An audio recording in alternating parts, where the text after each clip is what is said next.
This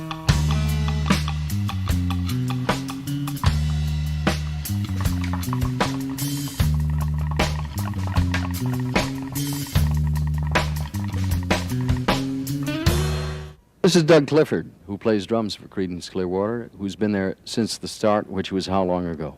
11 years. Did you, when you first started, know what you were doing? Not at all, and I still don't. I'm working on it, though. I'm working on it hard. No, as a group, though, did you ever have an idea of what kind of music you play? Just rock and roll. Stu Cook here plays bass. Stu, have you ever run into a situation where you didn't like one another or you had a very, very bad argument? Yeah, we checked our equipment quite frequently. How did you hold together? It's hard to say. I don't. It just happened. It just, as much as we hated each other, it all came back like we liked each other more than anybody else. I don't believe a word of it. How many years has it been? Almost 11, I guess. Let me switch down to the end here. Tom Fogarty. Tom, how would you characterize this music? Characterize? Rock and roll music. It's the only logical or explanation. It's just there's all those terms that people have invented, but it's really just rock and roll music. Does it come as a contribution of all the members of the group? Oh, absolutely, always, yes. John Fogarty, you write most of the material for the group. Why on earth did you select as the first recording a thing called Susie Q, which you didn't write? It's probably the song we've been playing the longest, so we figured, if we had it down for 10 years, maybe we'd make a record of it now. What was the first gold record you had? Proud Mary. Let me hold it up here because I want people to see it. This doesn't happen very often. What were your feelings when you got this gold record?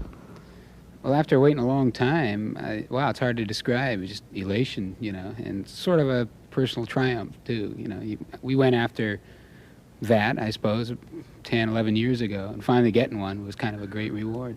All right, when it comes in terms of an album, what did you feel when you got your first gold album? Well, that was sort of icing on the cake, because the single was sort of the main part. I thought the album would be a whole lot of singles. I didn't think of it as an album getting a gold record. I don't know. It was the second thing that came along. It wasn't quite the same as a single. Let me... Here's a beauty. John, let me present you with this gold album. This is kind of nice, which, by the way, looks like this in person. Did this, by any chance, frighten you when you had to do a follow-up? Yeah, quite a bit, but you just got to keep going on, doing what you do. Try and do it the best you can. We were talking the other day about the future and things that would happen way, way off. What is to happen to Creedence Clearwater in 1970, 1971, 72? Well, I guess basically we'll try and go into every kind of music that we've been playing over the last 10 years, try and get it down on record, get it on tape, and, some original stuff, too. But in the basic areas we've been working on for the last 10 years, we've played every kind of music there is, I suppose. So we'll try and make records that way. Do you all contribute to what happens? Yeah, oh yeah. Like we bounce off each other, whatever we want. We wish you all the very best, gentlemen. Thank you very much. Nice to salute you today on American Bandstand. We'll be back right after this word. I love Wilbur, and I love Booker T, and I hope you enjoy some of what we did too. Anyway, here's a song called Keep On Shooting.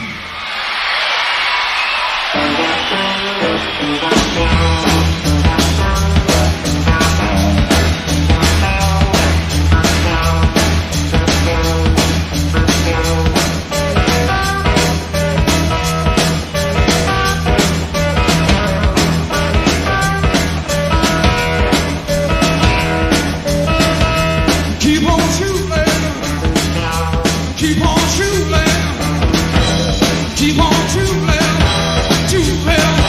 too bad, too bad.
it, Creedence Clearwater Revival.